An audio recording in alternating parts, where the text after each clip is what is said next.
Hello, welcome to our set.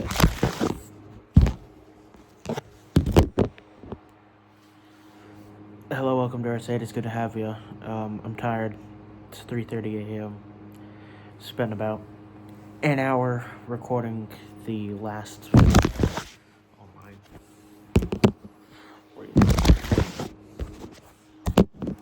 This is gonna kill me. You're gonna see me die live on a YouTube video. I don't know how I'll post it, but you'll see it. My heart's just gonna. But Trae Young got traded to the Wizards for CJ McCollum and Corey Kispert. These are the notes I wrote down to go off for last video. Last video was about an hour and a half. Audio just got corrupted. Tried to upload it to YouTube. Got stuck at like 90%. I refreshed. Somehow the video itself got fucked up. This happened when I tried to post the Kyrie Irving contract extension video during the summer. So it's not, it's not unheard of, unfortunately, but, it sucks when it's 3:30 a.m. But, so as for the notes that I wrote, the reasons, I'll start off, I don't love the trade for either team, but the reasons I thought up for why the Hawks might do this is they've been rumored to be in AD trades. I think it'd be dumb if they do, but it opens up space for an AD trade. They can give away CJ, who's an expiring contract, and then it can be Kispert, Kennard, probably Ricochet, and then some sort of picks. McCollum makes a lot of money, expiring. Kispert makes a lot of money, not expiring, but you also don't necessarily need to give up Kennard or Ricochet. That's just Mavs have a little bit more cap flexibility, so theoretically they could if they want a little bit of extra spacing. We also don't know if picks will necessarily be involved. It could just be like CJ, Ricochet, and then X, or there might not even be an X.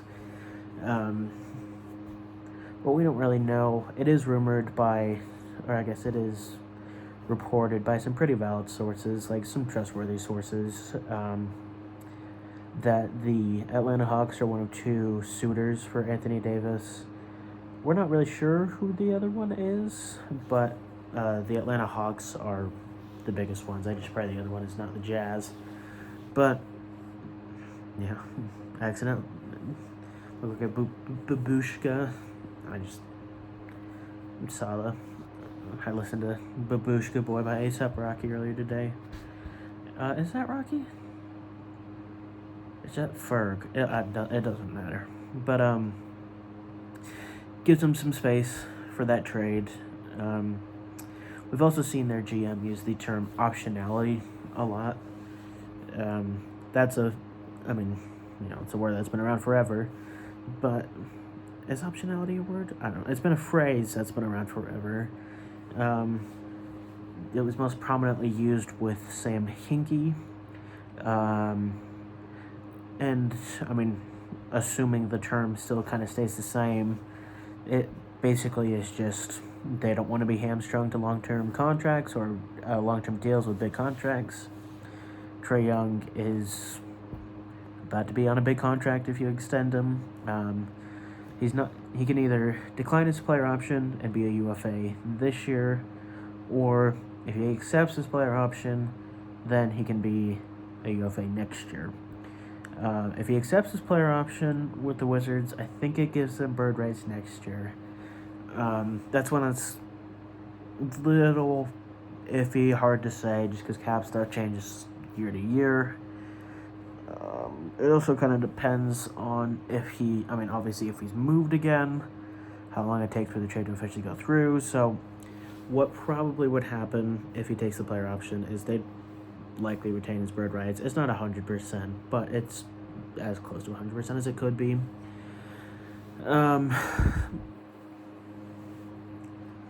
what was I saying again? Oh, yeah, but no, he's up for an extension, so there's that sort of optionality point.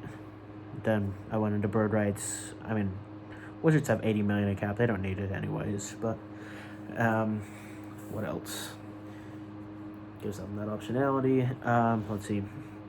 Oh, we've also seen Trae get, like, consistently worse. His efficiency has gotten worse, and it's already been pretty streaky. We've also seen his athleticism, speed, quickness get a lot worse with time. He hasn't hit that sort of cliff yet, but, you know, he went from a 46% from the field shooter to now low 40s. Like, last year he shot .416. This year he's shooting .411. Like, it's gotten substantially worse. We've also seen the league move away from those kind of heliocentric small guards to kind of bigger players with good feel and athleticism. Small guards in the NBA have historically been kind of odd. I mean, especially nowadays, you need to be either so skilled or have such a unique amount of feel to be really great. My knuckle hurts. I busted it punching a punching bag real hard. It's a public punching bag too. Thankfully it didn't bleed, otherwise I would have had to do it. I obviously wiped the bag down, but anyways. But no, I mean, we've seen the league move away from small heliocentric guards. The league's just getting bigger. It's getting more athletic. It's becoming a league with a lot more feel. And Trae Young just doesn't have great feel. I mean, he can't work off ball at all. Can't really shoot off catch and shoot. Doesn't really know how to, make cuts. Can't screen. Doesn't often make the right reads if it's not, a basic lob or spray out to the corner. Like, he's, assist numbers are not always great indicators of feel. He's a good passer, but not a good field passer, if that makes any sense. Like, he's not going to be any sort of connective passer. Like, it's just, it's hard to explain. Like, he sees the game in one way and not in more than one way or kind of every way. Like, he sees it Trae's way, where it's going to be pick and roll, lob, pass to cutter, pass to the corner. Which is just not, great feel. That's part of the heliocentric thing, but... So, yeah, like I said, leagues moved away from heliocentric guards, haven't really worked historically, doesn't have great feel, and the league's moving towards more feel, and gotten worse. This also does kind of clarify their core a little bit. Their core being Daniels, Johnson, and then Alexander Walker. I don't include Reese Shea just because, one, I'm not convinced he's good. No, he'll be fine. I just don't know if he'll be good enough to be considered part of a core. What else? I don't love this for the Hawks. I guess it makes some sense. You don't have your pick this year. I get why you trade Trae. You have that Pelicans pick, so it's gonna be a pretty good pick. Likely, it's gonna be at worst 7th, maybe 8th, depending on where the Pelicans end up. And it has potential to, be top 5, if not better, again, depending on where the Pelicans end up. But it clarifies the core a little bit. It gets rid of sort of a minutes blocker for any potential young player you bring in, so I understand. The biggest criticism I have of the Hawks on this part is just, could you not have waited a little longer? I mean, a team's going to get desperate during the trade deadline. Like, you're telling me the Bucks, when they have, some contracts clear up, we're not going to be willing to offer you some picks. You're telling me the Clippers are not going to be willing to throw out a distant first. You're telling me the Lakers are not going to be willing to give you something. They just want stars. I mean, we've seen they don't give a damn about cohesion. But yeah, I don't know. I get it. I do. I just think you could have done better. I like that it clarifies the core a little bit, and hopefully this means if they have an opportunity, they're willing to draft like a Peterson or a Doug Banstead, a guard. Doug Banstead's, I guess, more of a 2-3, but you get my point. But yeah, for the Wizards, it's a little different. Immediately, it gets them off of the Kispert contract, which is pretty rough. That Corey Kispert contract. What is Corey Kispert's contract?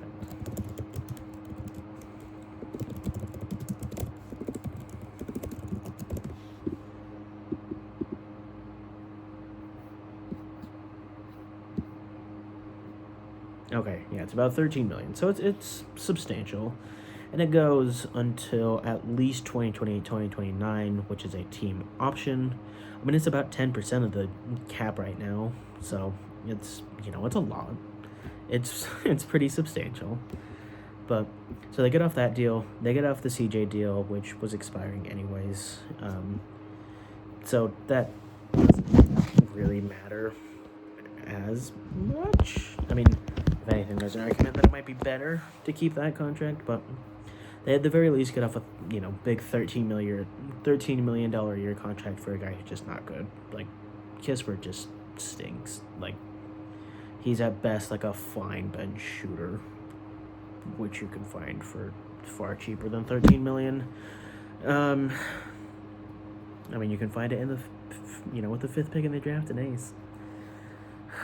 I'm so disappointed.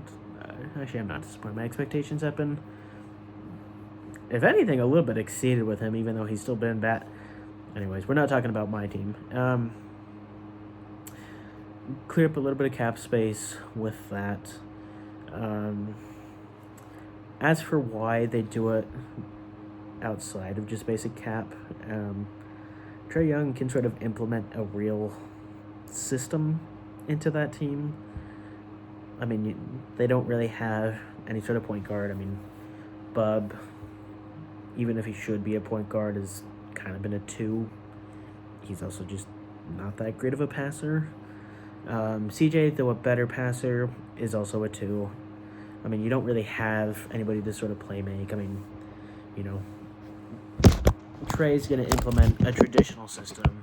A flawed one, but, a traditional and realistic system. Even, why is my dictation on? Stop dictation, please. There we go. No. Are you done? Are you done dictating? Dictating. What was I saying? It gives the Wizards sort of a chance to see what their guys look like in a real system. Actually, I guess I'll get to development, but, you have some guys that it's probably getting close to the time where you kind of have to decide how much you should prioritize them. Bub's going into year 2. I think year 2. Bilal's going into, I think, year 3 or 4. I think he's year 3 because I think he was the same year as Hendricks and Keontae. Bub's going into year 3. Alexar, I think, has shown enough that you can trust him really no matter the system, but, can Alexar work with a creating passing point guard, which I think he would. In fact, in my redraft last year, or going over my mock 2024 mock draft, I think I said specifically I still have a lot of hope for Sarr. I think he'd be best with a point guard. So, although Sarr has taken even more of a leap than even I thought he would, which I like Sarr a lot, but, after his first year, I thought it would take a little more time. But it gives sort of like a litmus test for your guys to see, hey, can they work in a system? Can Trae Johnson, for example, work with another guard? Is Bilal better as sort of a 6-man? Does he improve with a creator? Can Bub work off the bench? Can he work with Trae? Can he work as a 2? Small 3. So it gives sort of a litmus test, and I know I'm saying that a lot, but just sort of a can you guys work in a real setting? Which can be interesting. I don't know if I've really ever seen that done much before, but if that's why they're doing it, it's interesting. They also might have just done it because of pure value. I mean, Corey Kispert and CJ McCollum for Trae Young is just value-wise a win.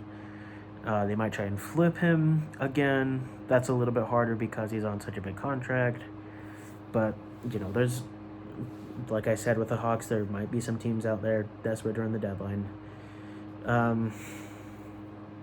What else? I guess that's kind of about it. We can probably get into the flaws a little bit more. If he doesn't play a ton this year, which is sort of what's being rumored, it kind of just becomes sort of a why. If he takes the player option after not playing this year, okay, that might be a little bit better because, he didn't play this year. But next year, when you keep your pick, because, if Trae doesn't play, they're going to keep their pick. Next year, you could have Trae with, Boozer, Dibansta, Peterson, and then Sarr, which is, a competent team. That could be a good team. The concern I have is, if he plays this year, then picks up his player option, or doesn't pick up his player option, it sort of makes that trade kind of flawed because, if Trae Young plays, he's probably good enough to knock you out of at least a guaranteed spot to keep your pick, if not out of a realistic range to keep your pick. You need a lot of luck. But it's, the biggest complaint I have is just it probably makes them a little bit too good for where they are. I still want to see Trae Johnson develop. I think Trae Young can horribly hinder that. I want to see Sarr develop more on his own. I like having a passing big next to him, but I don't want somebody to just completely spoon feed him. I mean, we saw him go from a terrible rim finisher to somebody who can do some post-ups, somebody who can get some all boards and, tap and finishes, somebody who can work a little bit more off of the short roll, some more self-created stuff that I'm worried might not continue to progress if, he has Trae Young just passing it to him every time Sarr's taking 2 dribbles. So, the biggest concern I have is development. Trae making him too good. Trae might just leave after playing and then, knocking him out of a contract, out of a pick.